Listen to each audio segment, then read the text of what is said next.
За үзэгч та бүхэн амлан Монголын олон нийтийн телевизийн Монголын мэдээ сувгийн тойм тайлбар хөтөлбөр эхэлж байна.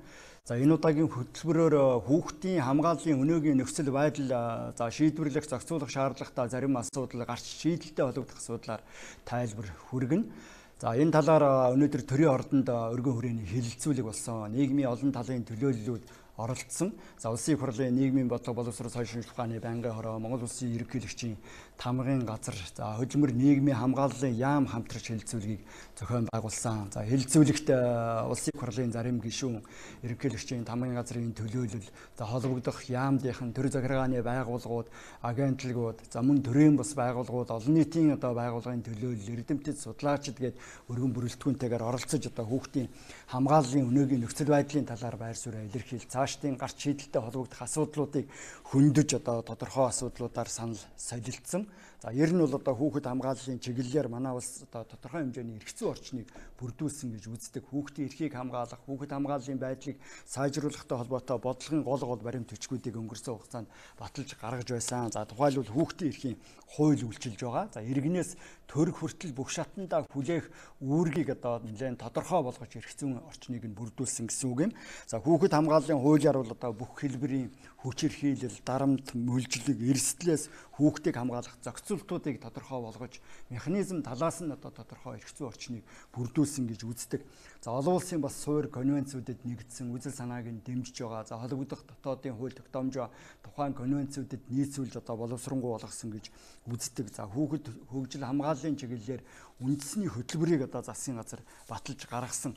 За 2018-аас 2021 он хүртэл хэрэгжүүлэх бас зарим тодорхой зорилтуудыг хөтөлбөрт тусгасан байгаа. За тухайн хөтөлбөрийг хэрэгжүүлж эхэлсэн. Цаашид хэрэгжилтийг нь хангах чиглэлээр холбогдох зохицуултуудыг наривчлан гаргах ёстой гэж үзэж байгаа. За мөн зарим стандарт дүрм журмуудыг батлан гаргасан гэж салбарын яамных нь тайлбарлаж байна. Хууль эрх зүйн орчин тодорхой бүрдсэн боловч хүүхдийн эрхийн ноцтой зөрчлүүд арилахгүй байгаа. Элдв зөрчлүүд үргэлжлэн гарч байна гэдэг тухайн асуудлыг нийгмийн төлөөллүүд хөндөж байгаа. За гэмтэргийн улмаас хүүхдүүд хохирч байна. Хүүхэд бэлгийн хүчирхийлэлд өртөж байна. Хүүхэд хамгааллын хууль стандартыг боловсруулж хэрэгжүүлэх журмыг мөрдөх шаардлага бий болж байгаа. За сургууль цэцэрлэг болон бусад орчинд аюулгүй байдлыг хангах шаардлага бий болж байна. За үдийн хоол, эрүүл ахуйн аюулгүй байдалтай холбоотой асуудлууд хөндөгдөж байгаа. Цахим орчинд хүүхдийн эрх бас зөрчигдөж байна. За энэ болгонд зайлшгүй анхаарах шаардлагатай болж байгааг мэргэжлийн байгууллагын, мэргэжлийн холбоод, төрийн бус байгууллагын банк сануулж байна. За хөдөлмөр нийгмийн хамгааллын яамнаас гаргасан зарим тоо мэдээлэлээс үзвэл хүн амын 36%-ийг нь тэгээс 18 хүртэлх насны хүүхдүүд эзэлж байгаа. За бүтэн өнчин 3500 гаруй хүүхэд байна. За асрамж халамжийн төвд 1000 гаруй хүүхэд хүмүүжиж байгаа. За хөгжлийн бэрхшээлтэй 11000 гаруй хүүхэд байна. За хүүхдийн төлөө үндэсний зөвлөл ажилдаг. Үндэсний зөвлөлийг Монгол улсын ерөнхий сайд ахалдаг. За зөвлөлийн төвшөнд бас хүүхдийн хамгаалалтай холбогдох зарим чиглэлийн асуудлуудыг авч үзэж тодорхой зохицуултуудыг хийсэн. Холбогдох байгууллагуудад үүрэг чиглэл өгсөн. Цаашд бодлогын тодорхой зохицуултуудыг хийх талаар санал зөвлөмж боловсруулж байгаа гэж салбарын яамдынхан тайлбарлаж байна. За энэ удаагийн хэлэлцүүлгээр хүүхэд хамгааллын өнөөгийн байдал, цаашдын зохицуулт гарч шийдэлтэй холбогдох асуудлаар хөдөлмөр нийгмийн хамгааллын яамны газрын дарга тунгалаг тамир мэдээлэл хийсэн. За яамны хувьд л өнөөгийн нөхцөл байдал ямар байгаа, цаашид бодлогын хувьд ямар чиглэл барьж, ямар зохицуулт хийх шаардлагатай байгаа талаар тайлбар өгсөн байгаа. За одоо яамны төлөөллийн байр суурийг үзэгч та бүхэнд хүргэж байна. За хүүхдийн төлөө үндэсний зөвлөлийн 18 оны 12 сарын 3-ны өдрийн хуралдаанаар хүүхд хамгааллын чиглэлээр баримтлах бодлого чиглэл батлах тухай 03 тоот тогтоолоор бол хүүхд хамгааллын жишг бодлого эцэг эхийн зөвлөлийн ажиллах зөвлөмжийг баталсан байгаа. Тэгээд энд хүүхдийн эрхийг хамгаалахад бол салбар бүрийн хүн бүрийн оролцоо, уялдаа холбоо, хүчин чармаалт шаардлагатай юм аа. Тэгээд ялангуяа бас эцэг эхчүүдийн хувьд бол бас энэ чиглэл дээр бас илүү хүүхд хамгаалах тийм ээ хүүхдийг өсгөж хүмүүжүүлэх асуудал дээр бас эцэгчүүдийн үр хариуцлага сул байна гэдэг асуудлууд төлөвлөгөө яригддаг болсон учраас энийг бол байгууллага болгон дээр аж ахуй нэгж байгууллагууд дээр эцэг эхчүүдийн зөвлөлийг байгуулж ажиллах энэ чиглэлийн дагуу бид бол эцэг эхийн зөвлөлийн ажиллах зөвлөмжийг бол баталсан байгаа. Тэгээд төрийн байгууллагууд дээр, яамдууд дээр бол эцэг эхийн зөвлөлүүд маань байгуулагдсан өнгөрсөн одоо 18 онд. За үргэлжлүүлээд бид бол цаашид энэ одоо эцэг эхийн зөвлөлийг одоо бусад аж ахуй нэгж байгууллагууд дээр байгуулах чиглэлтэйгээр ингээд ажиллаж байгаа. За хүүхд хамгааллын хариу үйлчилгээ үзүүлэх байртай болсон. Засгийн газрын 2017 оны 231 дугаар тогтоолоор хүүхд хамгааллын үйлчилгээ үзүүлэх төр хамгаалах байрыг бол байгуулсан байгаа. Тэгээд 2018 оны 10 сарын байдлаар хүүхд хамгааллын хариу үйлчилгээ төр хамгаалах байрны одоо байраар үйлчилгээ авсан нийт хүүхдийн 48.4% нь бол эрэгтэй, 51.5% нь эмэгтэй хүүхдүүд байна гэсэн ийм статистик гарсан байгаа. Тэгээд энэ хүүхд хамгааллын хариу үйлчилгээ үзүүлэх байраар үйлчлүүлсэн хүүхдүүдийн асуудал нь бол одоо үл хаахрах хүчирхийлэлд өртсөн, за мөн бие мах бодийн хүчирхийлэлд өртсөн, за сэтгэл санааны нэг болоод бэлгийн хүчирхийлэлд өртсөн, за бэлгийн зөв бус үйлдэл гэмт хэрэгт холбогдож хохирсон, масуурлах бодис хэрэгэлсэн, за мөн гуйлга гуйсан, төөрсөн ингээд зэрэг юм одоо хүүхдүүд энэ хүүхд хамгааллын одоо хариу үйлчилгээ үзүүлэх байраар ингээд үйлчлүүлсэн байгаа. За үндэсний хэмжээнд нийт 12 аймаг нийслэлийн хаан уул дүүрэгт нийтдээ 13 төр хамгаалах байр ажиллаж 18 оны 10 сарын байдлаар 1180 хүүхдийг хүлээн авч аюулгүй байдлын үйлдэлгийг хийгээд хүүхд хамгааллын үйлчилгээг үзүүлсэн байгаа. Цаашид бид бас энэ төр хамгаалах байрыг олон улсын байгууллагын дэмжлэгтэйгээр одоо төслүүдийн хүрээнд бол яг бусад одоо төр хамгаалах байр байхгүй аймаг дүүргүүд дээр бас одоо бий болгохоор ингээд ажиллаж байгаа. За хамтарсан багийн дүгнэлтийг үндэслээд 579 хүүхдийг бол яг энэ хүүхд хамгаалах байрны үйлчилгээнээс гэр бүлтэнд буцаан нэгтгэсэн. За 61 хүүхдийг засаг даргын захирамжаар асрамж халамжийн үйлчилгээнд бол шилжүүлсэн байгаа. Монгол Улсын засгийн газар хүүхэд гэр бүлийн асуудал хариуцсан төрийн захиргааны төв байгууллага, төрийн захиргааны байгууллагууд, за төрийн бус байгууллагууд, олон улсын байгууллагууд хамтраад олон ажлуудыг хийж байгаа, хэрэгжүүлж байгаа, гарц шийдлүүдийг тодорхойлж байгаа хэдиж бид бас шийдэх олон асуудлууд гарсаар байна. Гэр бүлийн тухай хуулийн шинжилсэн найруулгыг засгийн газрын хуралдаанаар хилцүүлсэн. Засгийн газрын хуралдаанаар хилцүүлээд дэмжигдлээ одоо бид их хуралд өргөн барих бэлтгэлээ хангаад ажиллана. За мөн хүүхдийн төлөө үндэсний зөвлөлийн 3 дахь тогтоолоор батлагдсан хүүхд хамгаалах жишг бодлогыг байгууллага бүр баримталж ажиллаж эцэг эхийн зөвлөлийг байгуулан үндэсний хэмжээнд бүх хуулийн этгээдүүд мөрдөн ажиллах үүргийг олвол хүлээж байгаа. Тэгээд Монгол Улсын нутаг дэвсгэрт үйл ажиллагаа эрхэлж байгаа төр хувийн хөвшлийн бүх байгууллагууд эцэг эхийн зөвлөлөөрөө дамжуулаад хүүхд хамгааллын нөлөөллийн ажлыг бид бас зохион байгуулахаар одоо ажиллана. За үүний үр дүнд эцэг эхийн үүрэг хариуцлага, за хүүхэд тавих иргэд байгууллага олон нийтийн болоод аж ахуй нэгж бизнесийн байгууллагын ойлголт хандлага бол сайжирна гэж найдаж байгаа. За дараагийн асуудал нь бол нэгдсэн үндэсний байгууллагын хүүхдийн эрхийн хорооноос өгсөн одоо сүүлийн 3 удаагийн зөвлөмжийн дагуу төвлөрсөн асрамжийн үйлчилгээс татгалзаж хүүхд тасрах хувилбарт үйлчилгээг хэрэгжүүлэх бид зайлшгүй шаардлагатай байгаа. Тэгээд үүний дагуу хүүхд тасрах хувилбарт үйлчилгээний стандартыг бол бид өнгөрсөн онд батлуулсан. За эх онд хүүхд тасрах хувилбарт үйлчилгээнд үе шаттайгаар шилжих асуудлыг за мөн тодорхой хэмжээнд бас туршилтын одоо үйлчилгээний асуудлыг бол бид нэвтрүүлнэ. За Монгол улсад 11,453 хөгжлийн бэрхшээлтэй хүүхэд байгаа. За байнгын асаргаас үүдэх шаардлагатай хүүхдүүдэд эрүүл мэндийн болоод нийгмийн халамжийн үйлчилгээ үзүүлэх хэрэгцээ шаардлага байгаа тул энэ үйлчилгээг бол бид цогцоор нь үзүүлэн түнчлэн хөгжлийн бэрхшээлтэй хүүхд байнгын асаргаас шаардлагатай хөгжлийн бэрхшээлтэй хүүхдүүдэд өгч байгаа одоо халамжийн тэтгэвэр за асран хамгаалагчид нь өгч байгаа халамжийн тэтгэврийн хэмжээг бол бас тодорхой байдлаар амжиргааны баталгаажих доод түвшинтэй уялдуулж нэмэгдүүлэхээр ингэж ажиллаж байгаа. За хүүхдүүд гэмт хэрэгт холбогдож цахим тоглоомд донтох, гадуур хараа хяналтгүй тэнж байгаа нэг талаас эцэг эхийн хариуцлагагүй байдалтай холбоотой хэдий ч нөгөө талаас бас чөлөөт цагаа зөв боловсон өнгөрүүлэх хөгжлийн үйлчилгээний орчин дутмаг байгаатай холбоотой.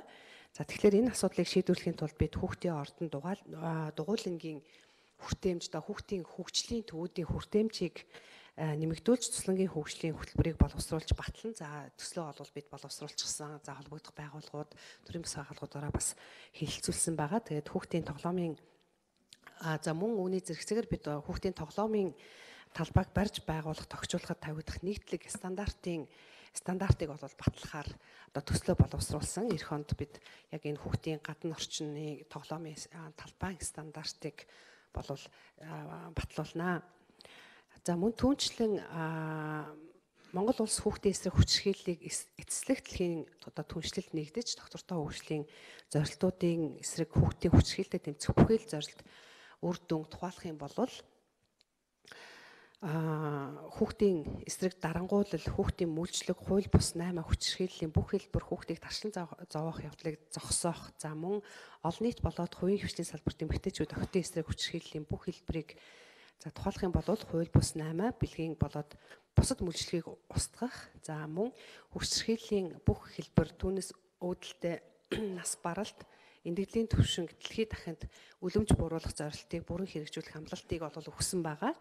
За тэгээд үүний дагуу бид бол хүүхдийн хөгжил хамгааллын үндэсний хөтөлбөрт туссан хүүхдийн эсрэг хүчирхийллийг бууруулах ажлуудыг салбар дундын оролцоотойгоор хэрэгжүүлэх, хүүхд хамгааллын анхан дунд чатны нийгмийн ажлын үйлчилгээнд одоо нэвтрүүлэх ажлыг бол бид хийх юм байгаа. Тэгээ энэ хүрээнд бид веб project гэдэг олон улсын загварын дагуу захим орчны сөрөг нөлөөллөөс хүүхдийг хамгаалах, захим орчинд хүүхдийн эрхийг зөрчигдөхөөс урьдчилан сэргийлэх чиглэлээр салбар дундын хамтын ажиллагааг өргөжүүлэхэд анхаарч нэгдсэн үндэсний байгууллагын хүүхдийн саналаа хамтраад бол захим орчинд хүүхдийн эрхийн зөрчлийн судалгааг хийж захим орчинд орчны сөрөг нөлөөллөөс хүүхдийн эрүүл мэндийг хамгаалах ажлыг зохион байгуулна. Энэ хүрээнд бас холбогдох хууль эрх зүйн орчныг бүрдүүлэхээр ингээд ажиллаж байгаа. За мөн хүүхд хамгааллын одоо хүүхдийн эсрэг хүчирхийллээс хамгаалах Inspire багцыг бол бид хэрэгжүүлэхээр ингээд төлөвлөд ажиллаж байгаа.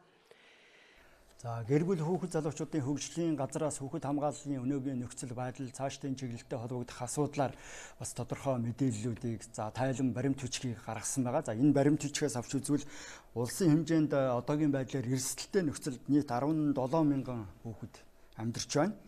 За хүүхэд хамгааллын үйлчилгээг одоо хүүхдүүдэд үзүүлж байгаа. Ер нь бол одоо 17 мянган хүүхдэд хүүхэд хамгааллын үйлчилгээнд хамруулсан 2018 оны тоон үзүүлэлт гэсэн тайлбарыг гэр бүл хүүхэд залуучуудын хөгжлийн газраас өгч байна. За 99 мянган хүүхдэд мөн хөгжлийн үйлчилгээ үзүүлсэн. За аюулгүй байдлыг хамгаалах одоо байранд бас тодорхой тооны хүүхдүүдийг үйлчилгээ үзүүлж одоо хамруулсан. За хууль эрх зүйн зөвлөгөө мэдээллийг өгдөг, мөн эрүүл мэнд боловсролын үйлчилгээнд хамруулдаг гэсэн тайлбарыг одоо гэр бүл хүүхэд залуучуудын газрынхан өгч байгаа. За сургалтын үйл ажиллагаанд бас анхаарч байгаа. Гэр бүл рүү чиглэсэн, төрийн байгууллагын руу чиглэсэн тодорхой сургалтуудыг өнгөрсөн хугацаанд зохион байгуулсан. Цаашид одоо хамрах хүрээг нь илүү өргөдөх шаардлага байгаа гэсэн тайлбарыг өгч байна. За мөн хүүхдийн эрхийн байцаагчдын тоог нэмэгдүүлэх, эрх мэдэл хүрээг нь одоо тэлэх шаардлага байгаа. За ер нь бол ажиллах нөхцөлийг нь илүү одоо хангаж өгч байж цаашид одоо бодиттой ажлыг үр дүн гарнаа гэсэн тайлбарыг мэргэжлийн байгууллагын өгч байна. За боловсрол соёлын тухайн спортын яамнаас гаргасан одоо зарим тайлбар мэдээллээс үзвэл сургуулийн орчинд хэрэгжүүлэх хүүхэд хамгааллын бодлогыг одоо гаргасан, тодорхойлсон.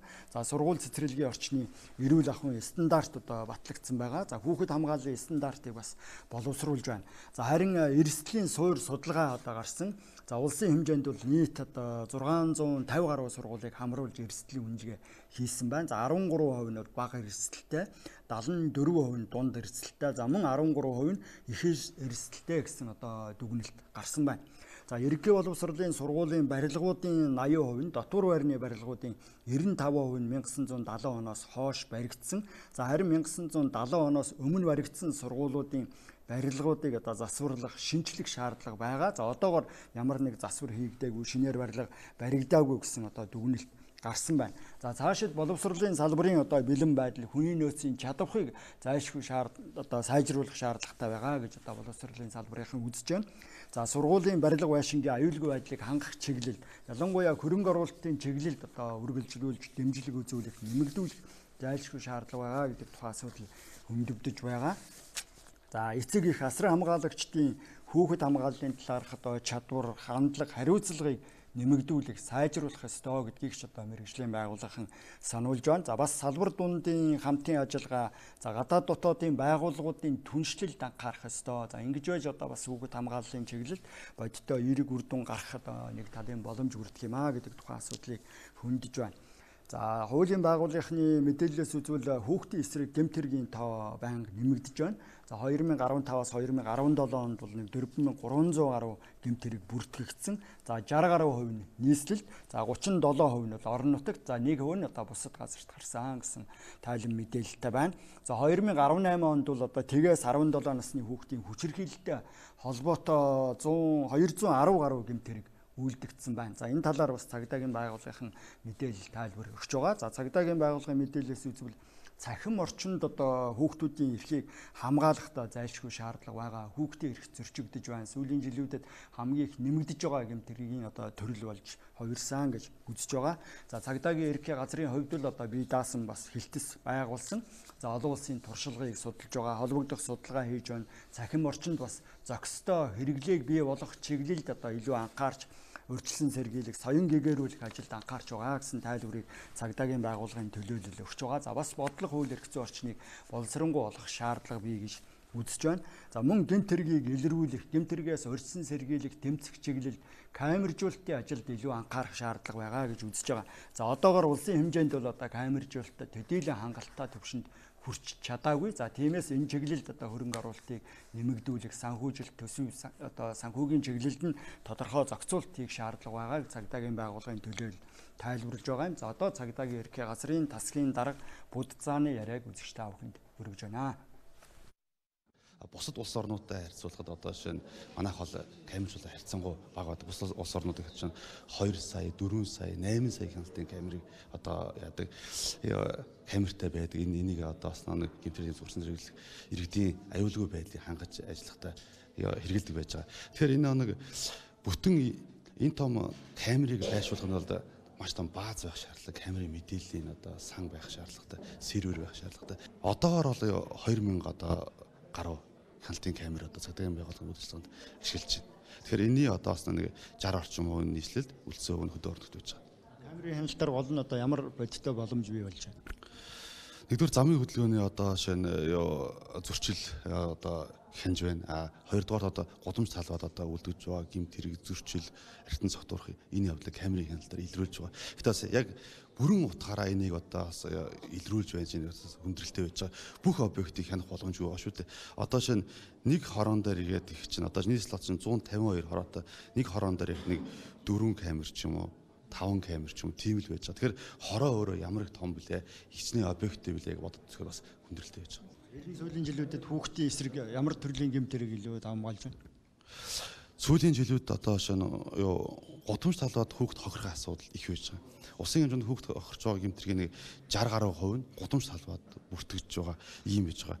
За хүүхд хохирч байгаа гэмт хэрэг бол хулгайлах гэмт хэрэг, одоо булаах, дээрэмдэг, хүчндэг, зам тээврийн осол гэдэг энэ одоо 4-5 төрлийн гэмт хэрэг одоо зонхлон хүүхд хохирч байгаа ийм зүйл байж байгаа. Хүүхдээс үйлж байгаа гэмт хэрэг бас бусдын зүйлийг булаах, дээрэмдэх ийм одоо гэмт хэрэгүүд хүүхдээс хөвчлэн зохилон үйлж байгаа ийм зүйл байж байгаа.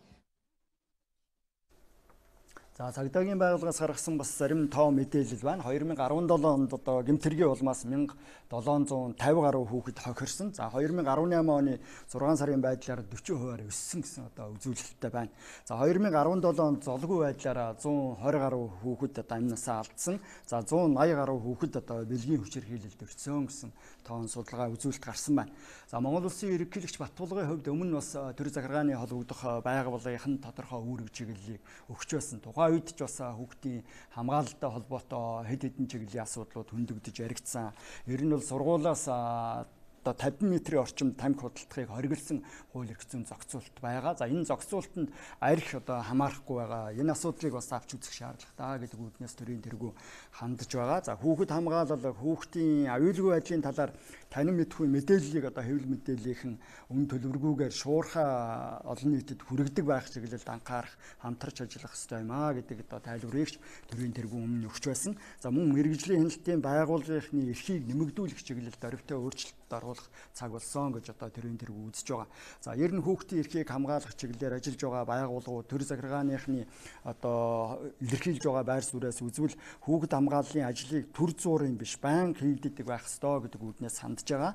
За хүүхэд хамгааллын чиглэлээр одоо нийтээр хамтарч ажиллаж байж л үр дүн төрөх ёстой юм аа. Ер нь бол хүүхдийн эрхийн байгууллагын хувьд ч бас тодорхой асуудлуудыг хөнддөг. Бүх хүүхдэд жигд ханддаг, анхаарал тавьдаг байх, тэдний өмнө адилхан ёс зүйн хариуцлага хүлээдэг байх зарчимд шилжих цаг болсон гэдгийг сануулж байгаа. За сургалтын үйл ажиллагааг бас тогтмолжуулах ёстой. Үүнд одоо олон нийтийн байгууллагууд, гэр бүл ер нь бүх талын оролцоог хангаж хамруулж байж л одоо үр дүн гарна гэдэг тухайн асуудлыг хөндөж байгаа. За энэ удаагийн хилцүүлэгт оролцсон одоо төлөөллүүдийн хувьд ч хүүхэд хамгааллын өнөөгийн нөхцөл байдал гарч байгаа зөрчил дутагдал цаашид зайлшгүй анхаарах ёстой зарим зохицуултын талаар байр сууриа илэрхийлээд байгаа юм аа. За одоо хилцүүлгийн явцаас үзэгч та бүхэнд хүргье. Зүгээр тодорхой нэг жишээ хэлэхэд ихэнх тохиолдолд хойд эцэг нь ах дүүсэнд хүчндэх ийм явдал байна. Энд буцаад цагдаад хилээд мэдэгдээд ингээд эрүү үсээд шалгаад эхлэхдээ зэрэг эхэн хүүхдээ дарамталдаг явдал гарч ирлээ. Юм сүртэй яах гэж ингэж яадаг одоо яаж амьдрахын чи буцаж очихил гомдлоггүй гэж хэл худлаа хэлсэн гэж хэлгээд ингээд дарамт. Тийм учраас яаралтай тэр хүүхдийг тусгаарлаж гэрт нь буцааж очиулахгүй байх шаардлагатай. Тийм учраас энэ хамгаалах байрны үйл ажиллагааг тэр одоо 8 тэрбум төгрөгийг ийм юмд нэлээд зарцуулаач гэж хэлмээр байна. Дараачих нь хэргийг мөрдөх шийдвэрлэхдээ хохирогчийн мэдээллийг дээд зэргийн нууцлаад өгөөч гэдгийг хүсмээр байна. Монгол цөөхөнхөө амтай ерөөсөө тэр хороо хорны хилээ сургуулийн хилээд тэр хүүхэд чинь хүчирхийлүүлж нэг зовоод дараа нь нийгэмд сурч амьдрах ямар ч боломжгүй болгож хайж байна. Энэ дээр одоо Баатарлыг дарга энэ холбогдох газрууд улсын их хурлаас бүр зориуд анхааруулга өгч тэр хүүхдийн нэр төрийг хамгаалах цаашдаа тэр хүүхэд нийгэмд амьдрах шүү гэдэг энэ юмыг нь хангаж өгөөч гэж хэлмээр байна. Энэ үр хөндлөлт 17 оны байдлаар бид яамнаас авсан чи урд хоноос хамаагүй буурчлаа бага насны хүүхдийн насан туршийн хүүхдийн энэ юутай холбоотой үгээ судлаад үзсэн чинь үр хөндлөлтөх асуудлыг эмнэлгүүд адилхан гээд хувийн эмнэлгүүдэд бас хамт өгсөн юм байна. Урд нь бол төрийн эмнэлгүүд гүйцэтгэдэг байсан юм байна. Тэр мэдээлэл бүх юмудаа авдаг. Тэгэхээр энэ бага насны хүүхдийн үр хөндлөлт гэдэг чинь ерөөсөө нууцаар явагдаад байна. Нууцаар явагдаад байна. Тийм учраас энийг зөвхөн аймагуудын нэгдсэн эмнэлгүүдэд энэ одоо би сая Бямсрын сайд хэллээ. Угаасаа энэ яамд хэлж байгаа. Ерөөсөө энэ асуудлыг яаж жаахан цэгцэлж авахгүй бол болохгүй байгаа юм аа.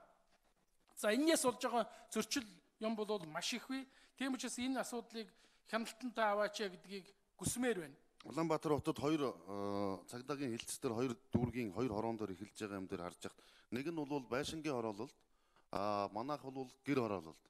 За энэ дүүргийн 5 дугаар хорогт 24 мянган амтай. За тэнд бол олон шалтгаан нөхцөл байна. Энэ хүүхдийг одоо аюулгүй орчинд гэрээс сургуулаас одоо гэрийн одоо хүрэх замыг бол аюулгүй болох тал дээр. Тэгээ энэ дээр бол бидний зүгээр гол хараад байгаа юм юу гэхээр зарцуулж байгаа энэ одоо төсөв санхүүжилтээ бол бид ирэмблэх зайлшгүй шаардлага байна. Бид үнэхээр яг үндэ энэ уулзалт ер нь ингээд жил болгон энэ хүүхдийн асуудал цагдаа байнгын холбоотой байдаг учраас жил болгон харж байхад ер нь энэ уулзалт зөвлөгөө семинар бол хамгийн олон болдог. Тэгээ яг бодиттой үйл ажиллагаа руу оруулдаг санхүүжилт бол үнэхээр юм бас бага байдаг. Өнөөдөр хөгжлийн бэрхшээлтэй хүүхэд гэж 11,400 хүүхэд гэсэн тоо баримт байгаа. Энэ хүүхдүүдийн хувьд бол өнөөдөр хэдэн хүүхэд нь ямар онцтой вэ гэдгийг яг ингэж хэлж өгөх тогтолцоо Монголд байхгүй. Байхгүй байгаагийн гол шалтгаан нь тоног төхөөрөмж байхгүй байна гэж бид нар үзэж байна. Яагаад тэгэхээр бид нар 10 жилийн туршид яг асран хамгаалагчид нэгдэж энэ чиглэл рүү ажиллаж байна. Энэ хугацаанд маш олон хүүхдүүд гадаад руу явж онцлогоонд хамрагдаж байна. Зөвхөн онцлогоонд явахын тулд Солонгос руу 20 сая төгрөг, Герман руу 50 сая төгрөг, Хятад руу бол бас 15-6 сая төгрөгөөр бид нар хүүхдээ онцлуулах гэж зөв онцлогоо хийх гэж явуулж байна. Гэтэл Монгол улсад оншилсан энэ тархины саа гэсэн онш нь тухайн улсад очиод өөр онш гараад ирчихнэ. Вирусны халдвар одоо янз бүрийн оншуудыг бид нэр сонсож байна. Тухайн улсад очиод эмчилгээ хийхэд онш нь зөв болсноосоо болоод эмчилгээ нь үр дүнтэй болж цаашдаа тэр хүүхэд бие дааж иргэн болох ийм боломжууд бүрдэж байна. Гэтэл өнөөдөр Монгол улсад өнөөдөр энэ 11,400 гэж яригдаад байгаа хүүхдүүдийн хэдэн хувь нь энэ хэрвээ тоног төхөөрөмж байгаад онцлог оншилж чаддаг байсан бол хэдэн хувь нь эрүүл хүүхд болж хэдэн хувь нь цаашдаа бас бие хүн болж төлөвшөх ийм боломжтой байгаа бол энэ бол бас нэлээд асуудал байна. За энд нэг зүйлийг би бүр зориуд хэлмээр байна. Өнөөдөр няраа шаралтаас болоод маш олон хүүхдүүд эрсдэлтэй нөхцөлд амьдарч байна. Бүр тархины саатаа болж байна. Няраа шаралтаас болоод олон хүүхдүүд эндэж нас орж байна. Гэтэл Герман улсад очиж онцлогоонд орсон хүүхдийг 6 сарын дараа яг оншин тодорхой болгож гарч ирэхдээ энэ тархины сан няраа шаралтаас болсон юм байна. Гэхдээ тэр өвгөн профессор тэр ээжэд бүр гайхаж толгой шагширч хэлсэн нь би өнөөдрийг хүртэл анх удаа яг няраа шаралтаас олсон хүүхдийг одоо амьдралдаа ингэж харж байна. Герман улсад 1920 онд хамгийн сүүлийн тохиолдлыг бид бүтгсэн байдаг. Тэрнээс хойш хідээж шаралтаас үүдсэн саажилт гэж гарч ирээгүй. Инхээр энэ нярайн шаралтаас үүдсэн саажилтууд өнөөдөр бид байхгүй байх бүрэн боломжтой. Бид нар энэ нярайн шаралтыг хэмждэг тоногдох хөрөмжтэй болоод дээрээс нь энийг нь шардаг тэр шарлагын тоногдох хөрөмжүүдийг нь бид нар одоо өрхийн эмнэлгүүдтэй суурлуулж өгөөд дээрээс нь энэ нярайн шарлалт бол ийм аюултай байдэн штэ гэдгийг эцэг эхчүүдэд бид нар мэдээлж чадах юм бол бид нар өнөөдөр олон хүүхдийг бас энэ насан туршийн эмгэгээс урьдчилан сэргийлэх бүрэн боломж байна. За өнөөдөр Монгол улсад бага насны хүүхдийн осол эмтлийн тэргүүлэх шалтгаан нас барал буюу өвчлөлөөр ерөөсө түлэгдэл байдаг. За одоо энд байж байгаа бид нар өнөөдөр амьдралын сайн сайхан гэр бүл өөр хүүхэд амьдралын тодорхой хугацаа ингээ өнгөрөөгөөд мэдэрсэн хүмүүс байдаг. Гэтэл өнөөдөр төрөөд 1, 2, 3 жил болж байгаа хүүхдүүд төлөөдлийн удалмаас ирэмдэг татанхаа болж ерөөсө Монголын ирээдүйн тахир дутуу иргэдийн тоог нэмж байна. Тэгэхээр бидний хийсэн судалгаагаар одоо өвчлөл хэтийн төлбөр 2020 он гэхэд 20% нэмэгдэнэ гэж байгаа. Өөрөөр хэлбэл 60000 хэд 100 мянган хүүхдэд 60000 хэдэн тохиолдол бүртгэгдэнэ гэсэн энэ бол ийм төгшөөртэй тоо гарч байна. Өнгөрсөн жил гэмт цог судлалын үндэсний төв дээр төлөвлөлийн улмаас нас баралтын тоог 50% бууруулж чадсан. Гэтэл өвчлийн тоо жил ирэх тусам нэмж байна. Энэ маань юу харагдж байна гэхээр ерөөсөө ард иргэд өөрөөр хэлбэл эцэг эхийн мэдлэг хандлага дадлалцсан маш сул байна. Тэгээд энэ бол жил ирэх тусам тооноос нэмэгдээд байна. Энэ дээр одоо бид нар арга хэмжээ авахаас зур зайлшгүй байдал харагдж байна. Тухайлбал одоо Бангладеш, Африкийн орнуудад одоо бид манай Монголтой харьцуулахад амьдралын түвшинд доогуур хүмүүс сая 11 сарын дэлхийн хуралд оролцож явхад төлөвлөлтийн асуудлыг бараг шийдсэн. Тэндээс харилцан ярилцах хүмүүс олдгоо хэлцсэн орнууд. Гэтэл Монгол улс жил өргөн нэмэгдэж байна. За дээрэс нь хоёр дахь асуудал энэ дээр өнгөрсөн жил гэмтлийн эмнэлгээс судалгаа хийхэд цэцэрлэгийн явдггүй хүүхдүүд цэцэрлэгт явдаг хүүхдээс 5 дахин илүү төлөвлөлтөд өртөж байна. Тэгэхээр эндээс харахад энэ цэцэрлэгийн тоо өдөр өнжүүлэхийн тоо мөн одоо байгууллагын дэрэгдэх энэ цэцэрлэгийн тоог бодлогоор нэмж өгөөч гэж хүсмээр байна. Боловсролын яам дээр илүү их одоо бидний харах гэдэг юм бол энэ хүүхэдээс өргөдөл мэдээлэл авдаг баймаар байх юм. Нэгдүгээрт нь энийг энэ журамд ороод нэгдээд бид нар ч аягүй удаад байгаамаа. Хоёрдугаарт нь боловсролын салбарын тэр аяараа цалингийн асуудалтай байгааг бол улс орон даяар мэдж байгаа ч гэсэн хүүхдэд эрсдэлээр нөхцөл үүсгэхэд хамгийн эмзэг хүчин зүйл нь энэ болчих гээд байдаг. Тэгээд боловсролын салбарт байгаа багш ажилтнууд ялангуяа СӨБ дунд сургуульд ажиллаж байгаа хүмүүсийн цалингийн асуудлыг ер нь анхаарлынхаа гадна орхиж болохгүй шүү гэдэг санааг эндээс бас авчаасаа гэж ингэж бодоод байна. Хамгийн төгсгөлд нь би төсөвтэй холбогдуулаад энэ цагдаагийн газар бусад юмнуудаас яваад байгаа энэ төсөлттэй холбоотой саналуудыг харж байна л да. Үнэхээр олонний хэрэгцээг бол шийдэхийн тулд ингээд зохицуулах тэргүүлэх байгууллага дээр ярьж хэлэлцсэн. Тэнд нээлттэй хэлэлцсэн байвал байж болдгоо юм уу? Ерөнхийлөгчийн өгсөн үүрэг даалгаврын дагуу гэж яриад байгаа юм. Би гайхаад байгаа юм. Ерөнхийлөгч үүрэг өгөөд хүүхд хамгаалалт асуудалд оролцож байгааг бол би дэмжиж байна. Маш их баярлж байгаа. Гэхдээ шугамар юм уу эсвэл ингээд чиглэсэн юм уу дагнсан ийм хэлбэр хэмжээ тогтооцсон үйл ажиллагаа баймааргүй байна. Илүү нээлттэй ялангуяа тэр Баян зүрхийн тэр цагдаагийн хүний хилээд байгаа төрийн бас байгууллагуудыг урьж гэнэ гэд ямар ч мэдээлэл байхгүй чи бид нар явж чадахгүй шүү дээ.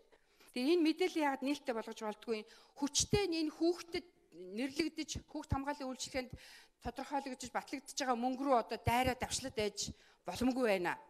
Ялангуяа би гишүүдийг эмэгтэй гишүүдийг уг нь багаар нь ингээд орж ирж байгааг сайхан боловч нэг маск хэрэгтэй байна, нэг тим хэрэгтэй байна гэл энд нэг мөнгөний авдар байгаа олтой юм хэлчээ гараад яваад харна гайхах юм. Гэхдээ тэгвэл эмзэг бүлгийнхэн чинь зориулсан өчтөчнөө хаягтай сангууд байгаа шүү дээ. Энэ нэг 8 тэрбум чинь хүүхд хамгааллын үйлчилгээ гэж нэрлээд байхад яагаад тэр маск засагтай нь холих гээд байгаа юм болоо. Тэгэл ер дуртай хүн бүхэн эндээс шангаар хутгаад авчдаг. Дургүй нь одоо дуртай нэг нь албан тушаалтантай хуурилчдаг юм шиг буруу зүрх ойлгомооргүй байна. Энэ мөнгө бол үн цэнтэй мөнгө, энэ мөнгө бол хариуцлагатай эзэттэй мөнгө, энэ мөнгөнд хараахан тэгж хүмүүс гарт үрчээгүй гэж би бол найдаад байгаа юм. Цаашдаач дөрүүлэхгүй олон нийт бол ийм л хэрэгцээтэй байгаа. Тэгэхээр үнэхээр байнгын хорооны даргын хувьд та энэ хилцүүлгийг удирдаад ер нь цаашдаа хүүхдийн эрхийн асуудлаар бид нар эцэг эхийг олон нийтийг илүү их үүрэг хариуцлагатай оролцоотой байгаасаа гэх гэж байгаа бол зөвхөн нэг гэр бүлийн хууль хүүхдийн хуулийг энэ байнгын хороо анхаардаг баймаргүй байна. Хүүхдийн эрхийн асуудал чинь бизнесийн салбарын хууль тогтоомжоос хамаарат байна. Эрх мэдэл нь, эрх хэмжээ, статус нь. Тэгэхээр тэр хүмүүсийг чинь цаг наргүй ажиллуулж байгаа тэр бизнесийн удирдагчид, байгууллагын дарга ажилтнаа одоо ажиллах амьдрах нөхцлөр нь хангаж чадахгүй байгаа хүмүүсийг юу ч хэлж чадахгүй байж тэр хүнийг хүүхдээ анхаарсангүй хүүхдэнд гэмт хэрэг хийлээгээд тэр хүнийг цалингаас нь торгоод одоо төлбөр ялбар болоод ах чинь бидний зөв юм уу? Тэр энэ хүмүүст тусалдаг, эцэг эхийг одоо хамгаалдаг, дэмждэг энэ үйлчилгээнд л энэ мөнгө чи явах ёстой юм аа. Ер нь бол энэ амьдрал бэлтгэхийн тулд бид нарт бас тодорхой хэмжээний төсөв, мөнгө, хөрөнгө за маш их сайн боловсруулсан юм хөтөлбөр байх шаардлага бол байгаа. Тэгэхээр нэгэнт бол бид нар стандартаа баталсан. Өнгөрсөн 17 оноос эхлээд бид яг ингээд хүүхдүүдэд хөлбөрт үйлчлэгийг шилжүүлэхээр тийм ээ гэр бүлтэй дүүцгээс орчин бүрдүүлэхээр өөрсдийн хүч болцоондоо тулгуурлаад ингээд үйл ажиллагаа явуулж байна. Гэтэл бид нарт бол бас тулгамж байгаа маш олон асуудлууд байгаа. Тэгэхээр нэгэнт одоо сая хэлж байна. Улсын хэмжээнд 1045 хүүхэд халзамж асрамжийн төвд амьдарч байна гэж байна. Тэгэхээр энэ хүүхдүүд үнэхээр өнөөдөр амьдралд яг бэлтгэгдэж гарч чадж байна уу? Хүн шиг хүн болж тийм ээ нийгэмд хэрэгтэй хүн болж чадж байна уу гэдэг дээр бид нар анхаарлаа хандуулах ёстой. Нэгэнт энэ хүүхдүүдэд бид нар улсынхаа асрамжинд аваад ингээд төр одоо асрамжинд авч байгаа бол энэ хүүхдүүдийг хүн шиг хүн болгож зөв одоо амьдрал бэлтгэх энэ ажлыг хийх ёстой. Нэгсэндээ бид нар энэ хүүхдүүдэд гэр бүлийн боловсрол олгох, амьдрах ухааны чадвар дадал сургахад тусгай хэмжээний одоо хөтөлбөр тэгээд төсөв зайлшгүй шаардлагатай байгаа. Тэгэхээр энэ үр хүлээлтийн зөвлөмжөөс гарсан энэ зөвлөмжийг яаралтай бид нар хэрэгжүүлэх ёстой. За мөн өнөөдөр манад эцэг эхтэй хүүхдүүд маш их ирж байна. Нэгсэндээ зохиомжтой өмчрөл бий болсон тийм ээ Монгол Улсын хэмжээнд маш их хэмжээний. За энэ манад амьдарч байгаа хүүхдүүдийн бараг 50-60% нь эцэг эхтэй хүүхдүүд байж байна. За эцэг эхтэй хүүхдүүдээс бас 20 гаруй хувь нь 30% нь ээж аав нь болцоотой. Хоёр талдаа хүүхдээ асрамжид ачиж өгчөөд хоёр талдаа тусдаа амьдрал зохиогоо явцсан. Ийм асуудал байж байна. Тэгээд та ингээ хүүхдээ аваач гэхээр хойд ихийн одоо хүчирхийлд өртөөд, хойд ээжийн хүчирхийлд өртөөд гэдэг асуудал ярьж байна. Тэгвэл улсаар энэ хүүхдэд тижээлгэж байгаа энэ асуудад бид нар ямар хариуцлага тооцох вэ? Өөрсдөө хөдөлмөрийн чадвартай, амьдрах ухааны чадвартай. За тэгээд дээрэс нь амьдралын одоо чадвартай, эрүүл сарвал ийм хүмүүс өнөөдөр улсаар хүүхдээ тижээлгэж байгаа маш их юм одоо асуудал байж байна. Тэгэхээр энэ ээж аавдаас бид нар ямар хариуцлага ногдуулж эдгээр яагаад улсад тэгвэл татаас төлж болдгүй юм бэ? Хүүхдээ улсаар тижээлгэж байгаа мөртөө. За энэ асуудлыг бас анхааралтай авч өгөөч. Ерөнхийлөгч ямар чиглэл барьж авсан бэ гэхээр нэгдүгээр яг энэ хүүхд хамгаалалтын асуудлуудыг зангидаад ямар хуулийг яаж өөрчлөх хэрэгтэй байна. Хоёрдугаарт ямар төсвийг хуваарлах ёстой вэ? Энд чинь олон жил яригадаад төсөв хилцэгдэхээс өмнө энэ асуудлуудыг ярьж байгаа байхгүй. Тэгээд энэ төсвийн зарцуулалтыг оновчтой болгох төр хэдүүлээ одоо анхаарья гэд ингээд бодиттой хид хідэн ажлуудыг энэ тоо статистиктээр суурлаад хамгийн хүүхэд өртөөд байгаа юм гэмт хэрэг байна. Тэгээд дээрэс нь одоо энэ зам тээврийн осол байна. Ядаж энэ хүүхдийг 100-100-аар нь өхүүлдэггүй хэдэн мянгаар нь бэртээчдгүй ийм болох юмыг эхний ээлжинд арга хэмжээг авъя гэд ингээд цагдаагийн ерөнхий газрын нэг хоёр төсөл яваад байгаа юм. Тэгээ ерөнхийлөгч бас амхандаа иж бүрнээр нь асуудалд хандаад байгаамаа. Энэ хүчирхийллийг чинь багасгахад энэ олон судалгаа явуулж энэ цаазын ялыг сэргээе гэдэг саналыг бодтойгоор тавьж байгаамаа. Тэгээ энэ бол үнэхээр одоо хүмүүс янз бүрээр ярьдаг боловч Монголын өнөөдрийн нийгмийг гадныхан мэдэхгүй. Гадаадын хөрөнгө оруулалтаа төрийн бус байгууллага энэ хүүхдийн зовлонгоор амьдрахгүй. Энэ хүүхдийн зовлонгоор монголчууд бид Монголын төр Монголын ирээдүйн амьдарч байгаа байхгүй юу? Хэрвээ Монголын төр шаардлагатай гэж үзвэл шаардлагатай хууль тогтоомжоо гаргадаг, цуцалдаг тэр эрх нь Монголын төрөл байх ёстой маа. Аль нэгэн хүний эрхийн байгууллага, аль нэгэн гадны байгууллагууд та нар тийм хууль гаргаж болно болохгүй гэдэг ийм одоо эрхийг эдлэх ёсгүй маа. Тэд нар саналаа өгж болно. Эцсийн шийдвэр гаргадаг эрх нь Монголын төрд өөрт нь байх ёстой. Хэрвээ цаазын шаардлагатай гэж үзвэл бид нар одоо тэрийг хэрэгэлдэг шаардлагагүй болол түүнийгээ цуцалдаг энэ эрх зөвхөн Монголын төрд өөрт нь хадгалагдах ёстой шүү. Тийм учраас энэ цаазын ялын асуудлыг ерөнхийлөгч хүндсэн нь бол ийм учиртай. Өнөөдөр хууль нь гарчаад байхад хуулиа хэрэгжүүлэхгүй байгаа нь өөрөө хүүхдийн эрхийг зөрчиж байгаа шүү. Маш тодорхой хуулийн заалтууд байгаа. Хуулийн тодорхой заалтуудаа хэрэгжүүлэхгүй байгаа нь хүүхдийн эрхийг зөрчиж байгаа шүү гэдгийг давтаад хэлье. Мэргэжлийн хяналтын ерөнхий газар түрүүн бас хэлж ин лээ. Тэр аюулгүй орчны стандарт мөрдүүлэх гэдэг талаараа. Өчигдөр бас хөгжлийн бэрхшээлтэй иргэдийн асуудал дээр яг энэ асуудлууд яригдсан. Хууль нь хангалттай байгаад байдаг. Хуулиа хэрэгжүүлдэг нэг юм байгаад байна шүү дээ. Энд яагаад ажил хариуцж байгаа хүмүүс ирээд ийм асуудал байна, энийг анхаарал даваад өгөөч, энийг шийдээд өгөөч, ингмээр байна гэж яриад байгаа юм би. Би бол өнөөдөр энэ төрийн бус байгууллагын голдуу яриад төрийн байгууллагын ажил хариуцсан хүмүүс нь сонсоод өөрсдийнхөө ажилд дүгнэлт хийгээд явах хэрэгтэй байсан гэж бодож байна. Тэгэхээр энэ цаашид бид нар энэ ажилдаа хандж байгаа хандлагадаа бол дүгнэлт хийх болсон. Эцэг эхчүүдийн үүрэг оролцоо ийм байхаар байна. За улсаар одоо хүүхдээ ингээд харуулж ийн. За ажил олгогч нарын асуудал сүүлдээ яригдаад эхлэх шиг боллоо.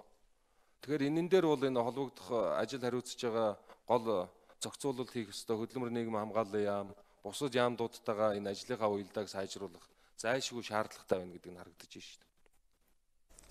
За цаашдаа эрүүл мэндийн чиглэлээр бас тодорхой өөрчлөлт гарах бодлогын зохицуултууд хийх ёстой гэдэг үүднээс салбарын яамны төлөөллүүд бас тайлбар өгч мэдээлэл хийсэн байгаа. За тухайлбал ерөнхий боловсролын сургуульд одоо түшгэлсэн эрүүл мэндийн тусламж үйлчилгээг өсвөр үеийнхэнд үзүүлдэг болох. За үр дүнг нь эргэлж одоо хяндаг тогтолцоог бэхжүүлэх шаардлагатай байна гэдэг тухайн асуудлыг хөндөж байна. За мөн нийгмийн ажилтан сэтгэл зүйчийг одоо богино хугацаанд сургалтанд хамруулж бэлтгэх чиглэлд анхаарна гэсэн байр сууриас эрүүл мэндийн яамныхан хандж байгаа. За мөн эрүүл шүд, эрүүл хүүхэд үндэсний хөтөлбөрийг одоо хэрэгжүүлнэ гэсэн чиглэлтэй байна. За мөн ерөнхий боловсролын сургуулийн сурагчдад эрүүл мэндийн боловсрол олгох, эрүүл мэндийн хичээлийн чанар, үр өгөөжийг сайжруулах чиглэлийг баримтлана гэсэн тайлбарыг бас салбарын яамныхан өгч байна. За мөн ерөнхий боловсролын сургуульд одоо суурилсан сурагчдын эрүүл мэндийн одоо үзүүлэлттэй болох, цахимжуулах шаардлагатай гэдэг тухайн асуудлыг ч бас эрүүл мэндийн салбарын яамныхан хөндөж байгаа. За ер нь одоо хүүхэд хамгааллын бодлогыг хэрэгжүүлнэ гэдэг бол зөвхөн нэг яам, төрийн байгууллага ч юм уу хүүхдийн байгууллагын үүрэг биш юм аа. Нийгмийн олон талын оролцоо чухал гэдэг тухайн асуудлыг энэ удаагийн хэлэлцүүлэгт оролцсон төлөөллүүд хөндөж байгаа. За мөн хүүхэд хамгааллын бодлогын зохицуулалт эрх зүйн орчин талаас нь авч үзвэл одоо бүрэн зохицуултууд хийгдэж чадсан, олон улсын конвенцэд нэгдсэн, хуулиуд нь гарсан, дүрм журмууд боловсруулж гаргасан, стандарт гаргасан. За хамгийн гол нь одоо хуулиа хэрэгжүүлэх механизмуудыг зөв бүрдүүлж, цаашид хууль бодлогыг хэрэгжүүлэх нийгмийн хандлагыг өөрчлөх хэрэгтэй байна гэдэг тухайн асуудлыг одоо холбогдох талууд хөндөж байгаа юм аа. За үзэгч та бүхэнд хүүхдийн хамгаалалттай холбогдох зарим асуудлаар тайлбар хүргэлээ. Тойм хөтөлбөр үргэлжилж байна. Одоо дэлхийн томоохон хотуудын цагаараа мэдээг хүргье.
Тойм хөтөлбөр үргэлжилж байна. Одоо гадаад мэдээний албанаас бэлтгэсэн тойм тайлбарыг хүргэн студид тоймч цогтой ажиллаж байна.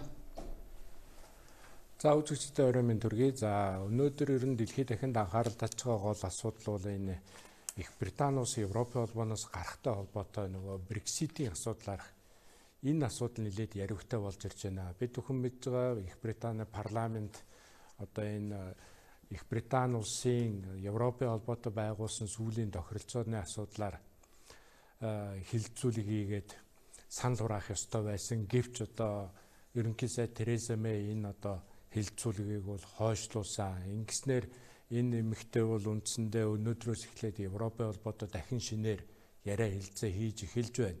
За энэ яриа хэлцээний гол сэдв нь юу байна вэ гэвэл үндсэндээ Умард Ирланд болон Ирланд хоёрын хоорондох хуурай замын хөлийн асуудал байгаамаа. Энэ асуудал дээр Европын холбооч тэр за мөн Их Британи парламент тэр нилээдгүй хоорондоо санал зөрөлдөөнтэй байгаа. Их Британи депутатууд бол энэ Европын холбоотой сүүлд байгуулсан тохиролцоонд энэ хөлийн асуудлаарх зүйл заалтыг бол нэлээд их эсэргүүцэж энд бол бас жоохон дургу тишээ хандлагатай байгаа. За Тереза Мэй Брюсселд Европын холбооны удирдагчтай өнөөдөр уулзсан. За өнөө өглөө тэрээр Брюссел хотод Германы канцлер Ангела Меркель за мөн Нидерландын вант улсын ерөнхий сайд Марк Рютте нартай уулзаж ярилцсан. За энэ ярианы гол сэдэв бол бас л одоо энэ Умард Ирланд болон Ирланд хоорондын хуурай замын хөлийн асуудал байсан. За ерөнхийдөө Европын тал бол энэ асуудлыг бол одоо ямар ч байсан ярилцахын хувьд бол ярилцсан, ямар нэгэн шийдвэрт бол хүрэх нь бол гарцаагүй гэдэг ийм байр суурийг баримталж байх юм. Гэтэл одоо Тереза Мэйгийн хувьд бол ер нь Европын холбооноос ерөөсө баттай үгийн сонсож ээж дараад нь одоо энэ Европын холбоо Их Британи хооронд байгуулсан тохиролцооны асуудлыг парламентаараа хилцүүлэх ийм зайлшгүй шаардлага бий болоод байгаамаа. За Тереза Мэй өнөөдөр бол үндсэндээ Европын холбооны удирдлага болох Дональд Туск болон Жан-Клод Юнкертэй уулзах ёстой. За энэ Европын удирдагчдын хөлийн хяналтын асуудал дээр бол баталгаа авахыг бол Тереза Мэй хүсэж байгаа юм. За Европын холбооныхын болохоор энэ асуудлыг бол бид сая өмнө нь одоо Их Британи болон Европын холбоо хооронд байгуулсан энэ Брекситийн асуудлаарх тохиролцоонд заасан зүйл заалтын дагуу хийнэ. Тэрнээс өөр шинээр бол ямар нэгэн зүйл заалт нэмж оруулахгүй, хасахгүй гэсэн ийм нэлээ жоохон хатуухан байр суурийг илэрхийлж байгаа. Гэхдээ яг Еврокомиссар Дональд Туск бол энэ асуудлаар өөрийнхөө байр суурийг илэрхийлсэн байна лээ. За Тереза Мэйтэй хийх яриа хэлцээ бол хэдийгээр илэн далангуй байх чиглэлээ бас жоохон сунжрах магадлал маш их өндөр байгаа. Иймээс одоо маргааш болох Европын холбооны дээд хэмжээний уулзалтын өмнө энэ асуудлыг одоо багтаад одоо хоорондоо ярилцаж бас санал бодлоо нэгдгэж чадах нь үгүй юу гэдгийг бол би баттай хэлж чадахгүй байна. Европын холбоо Их Британи улсад ялангуяа хатагтай Тереза Мэй энэ асуудал дээр дэмжлэг үзүүлэхийн хувьд бол үзүүлнэ. Гэхдээ одоо яг энэ асуудлыг хэрхэн яаж зохицуулах арга барил одоо замаа бол одоогоор бол ирж хайж олж чадаагүй байна гэсэн ийм байр суурийг илэрхийлж байгаа жишээтэй. За тэгвэл өнөөдөр Германы канцлер Ангела Меркель Тереза Мэйтэй уулзсныхаа дараа мэдээлэл хийсэн байна лээ. За Ангела Меркелийн мэдээлэлдээ бол одоо Британтай Европын холбооноос гарах нөхцөлийн тохиролцоог одоо дахин өөрчлөх ямар ч боломжгүй. Гэхдээ энэ Ирландын хөлийн асуудлыг шийдэх бол боломжтой. За одоо зайлшгүй одоо шийдэх ёстой гэсэн ийм мэдээллийг хийсэн байгаа юм. За Умард Ирланд бол үндсэндээ Европын холбоонд бол үлдэн, Ирланд бол Их Британи вант улсыг дагаад бол Европын холбооноос гарахаар болж байгаа. Ийм учраас энэ хоёр улсын хоорондох хөлийн асуудал бол нэлээдгүй их маш сайтар ярилцаж дүгнэх ёстой асуудлын нэг болж байгаа юм. За яагаад гэвэл мэдээж хэрэг нэг нь Европын холбооны гишүүн, нөгөөх нь болохоор Их Британи улсын гишүүн учраас энэ хоёр улсын хооронд одоо иргэд хэрхэн яаж зорчих уу, мөн бараа таваарыг хэрхэн яаж оруулж явах уу гэдэг дээрээс ярьж тохирох зүйл бол маш их байгаа. Бид бүхэн мэдж байгаа одоо эх оны 3 сар гэхэд Их Британи улс Европын холбооноос гарах ёстой. За гарлаа гэхэд ер нь цаашид Европын холбооны нэгдмэл зах зээлд энэ улс одоо урдын адил хөнгөлт идлээд явах ийм боломжгүй болно. Европын холбооны гишүүн 27 улс орн болгонтой худалдааны шинээр гэрээ тохиролцоо хийх ёстой. Гэхдээ бол яг 2020 он хүртэл энэ шилжилтийн үе гэсэн нэрлэгдэж байгаа ийм үе бол 2-3 жил үргэлжлэх ёстой, 1 жил гаруй хугацаанд. За энэ хооронд бол Европын Их Британи улс бол өөртөө бүх асуудлыг зохицуулаад Европын холбоотой цаашаа тэр нь Европын холбооны орнуудтай ямар шүү хэмжээний харилцаа тогтоохоо, хэрхэн яаж худалдаа хийж явах гэдэг энэ бүх асуудлаа бол шийдэх ёстой юм аа. За ингээд Тереза Мэйг Европын холбоотой яриа хэлцээ хийж явах хооронд өөрийнх нь улс оронд бол энэ Тереза өөрийнх нь тэргүүлдэг засгийн газарт итгэл үзүүлэх хэсэг асуудлаар бас парламентод санал хураалт явуулах нэг ийм асуудал яригдж байна. За хэрвээ энэ асуудал яригдаад Тереза Мэйд итгэл үзүүлэхгүй болох юм бол энэ эмэгтэй зөвхөн одоо намынхаа даргаас буугаа зогсохгүй мөн ерөнхий сайдынхаа албагч бас шууд өгөх ийм аюул нүүрлж байгаа юм. Гэхдээ бол яг одоогийн байдлаар хэдийгээр одоо энэ итгэл үзүүлэх хэсэг асуудлаар санал хураалт явуулахад одоо бас нэлээдгүй тооны дэмжлэг авсан гэж сүргүчний лейборист намынхан ярьж байгаа ч гэсэн одоогоор бол яг парламент дотор байдал ямар байгаа нь бол тодорхой бос байна. За Тереза Мэйн тэргүүлдэг консерватив намынхан дотор бас Тереза Мэйн одоо засгийн газрыг бодлогыг одоо чиг баримжааг бол эсэргүүцдэг хүмүүс бас нэлээдгүй их олон байна. Хэрвээ эдгээр хүмүүсийн тоо дээшээ өсөөд нэмэгдээд одоо энэ импичмент явуулах санал оруулж байгаа лейборист намынхандаа нэмэгдээд одоо ер нь энэ импичмент явуулах саналын тоонд хүрэх тохиолдолд энд бол бас Тереза Мэйн хувьд цаашдын одоо хувь заяаны хувьд бол нэлээдгүй хүндрэлтэй асуудал үүснэ гэсэн ийм зүйл бол бас яригдж байгаа. За ямар ч байсан маргааш Европын холбооны дээд хэмжээний уулзалт болно. За энэ уулзалтаар бол одоо Их Британи улсын Тереза Мэйн шинээр оруулж ирж байгаа тохиролцооны төслийг бол нэлээд нарийн ярилцаж хэлцэх ёстой юм. Ингээд ер нь Брекситийн ирээдүйн одоо хувь заяа бол ер нь маргаашийн дээд хэмжээний уулзалтаас бүрэн шалтгаална гэсэн ийм зүйл бол өнөөдөр бас нэлээдгүй их анхаарал татж байгаа маа. За бас нэг Европт анхаарал татж байгаа асуудал бол энэ Францын Страсбург хотод зэвсгэлсэн этгээд Зул сарын баярын яармаг худалдаан дээр хүмүүс рүү галнайсан асуудал байгаа маа. За энэ бол өчигдөр орой болсон үйл явдал. За энэ халдлагын улмаас бол 4 хүн амьурагдаж нэг 4 хүн төнгөн шархацсан гэсэн мэдээ ирж байгаа. За Франц улсын сайд нар онцгой яралтай хуралдаан хийж, за энэ хуралдаанд ерөнхийлөгч Макрон, за батлан хамгаалах болон эрүүлийг хамгаалах яамны сайд нар, за дээрэс нь дотоод хэргийн сайдын орлогч, за мөн дотоод хэргийн яамны төрийн нарийн бичгийн дарга гэсэн ийм сайд нарын оролцоотой болсон. За энэ хуралдаанаар бол энэ Страсбург хотод болсон зэвсэгт халдлагыг бол үндсэндээ террорист үйл ажиллагаа юмаа гэсэн ийм одоо зөвшөлтөд хүрч байгаа юм. За ингээд энэ гэмт хэргийг бол ер нь Страсбург хотын уугуул оршин суугч 29 настай Шериф Эш гэж нөхөр үйлдсэн байгаа. За энэ хүн бол ерөнхийдөө хууль цагдаагийн байгууллагатай бас нэлээдгүй анхааралд автсан, орцсон байсан ийм хүн болох нь тодорхой болсон. За энэ хүн өмнө бас зэвсэгт халдлага үйлдэж байсан. За дээрэс нь бас энэ терроризмыг дэмжигч гэдэг хүмүүсийн хар жагсаалтад нэр нь орцсон байсан ийм хүн байсан юм байна лээ. За ингээд цагдаагийн байгууллага бол энэ хүнийг бол одоо тэр сүүлийн тэр зэвсэгт халдлага гэдэгтэй нь холбогдуулаад бас саатуулах ёстой байсан. За энэ халдлагын өмнө гэрээр нь ороход энэ хүн гэртээ байгаагүй гэсэн ийм мэдээллийг бас өгж байгаа юм.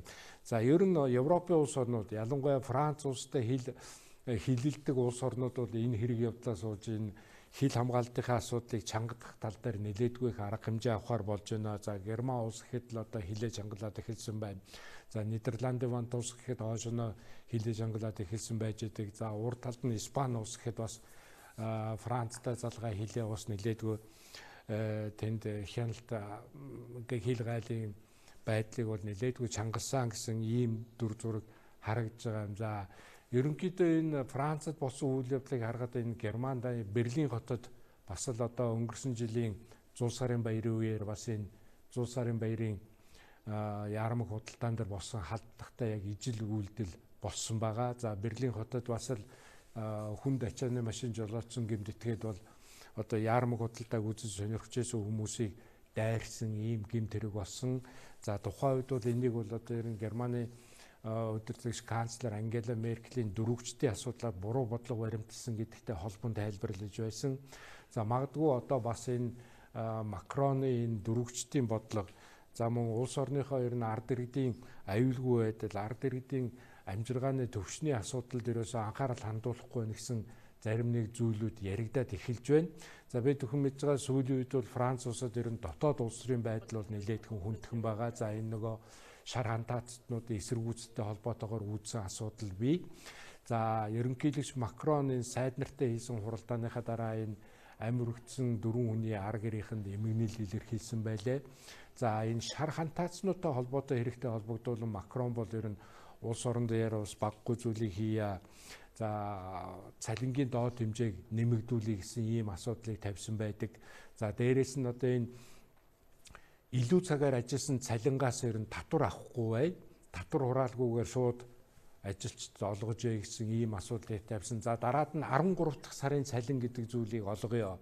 Ингэхдээ энэ 13 дахь цалингаас бас татвар авахгүй байя гэсэн ийм саналуудыг бол энэ хэрэг явдал болохын өмнө одоо 2-3 хоногийн өмнө мэдэгдэл хийж исэн.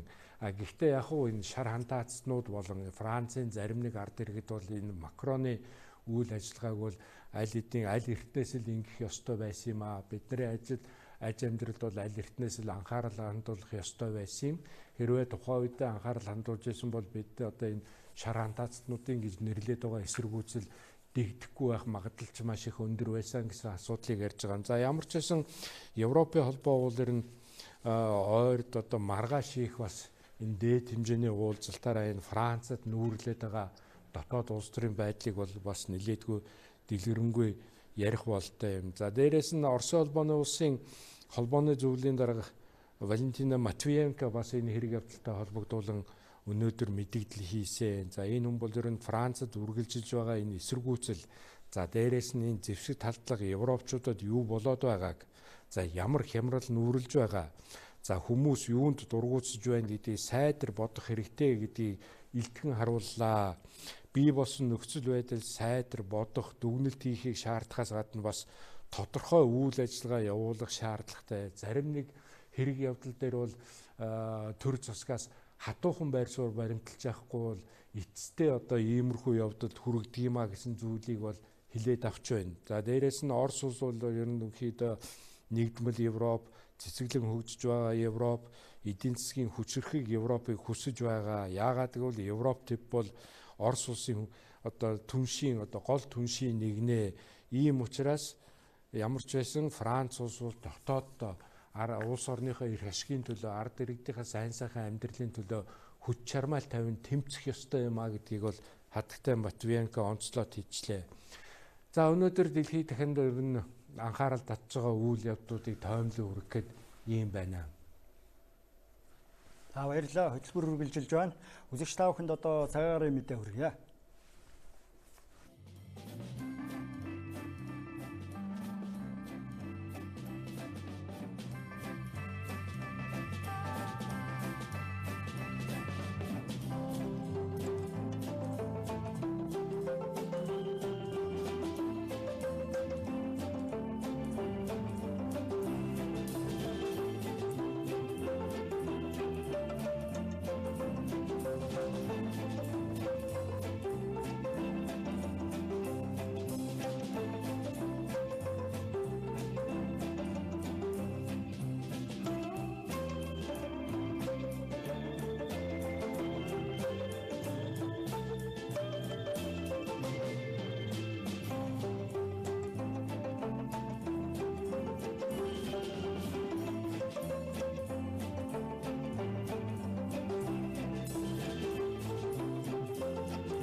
Монголын үндэсний олон нийтийн телевизийн Монголын мэдээ суваг тойм тайлбар хөтөлбөрөөр хүргэлээ. За энэ удаагийн хөтөлбөрөөр хүүхэд хамгааллын байдлыг хэрхэн сайжруулах, цаашдын бодлого чиглэлийн талаар төрийн ордонд болсон хэлэлцүүлгийн тухай тайлбар хүргэсэн. За энэ удаагийн хэлэлцүүлэгт салбар яамдынхан, улсын их хурал, ерөнхийлөгчийн, тамгын газар, төр захиргааны байгууллагын, төрийн бас байгууллагууд, эрдэмтэд, судлаачид гээд өргөн бүрэлдэхүүнтэй төлөөлөл оролцож байр сууриа илэрхийлээд байна.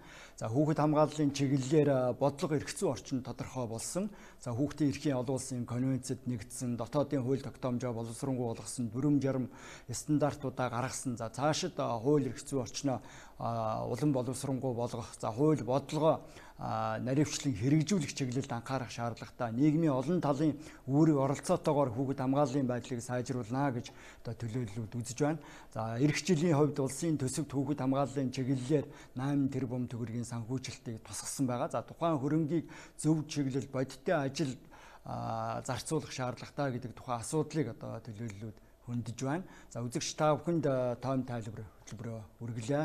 Баярлалаа.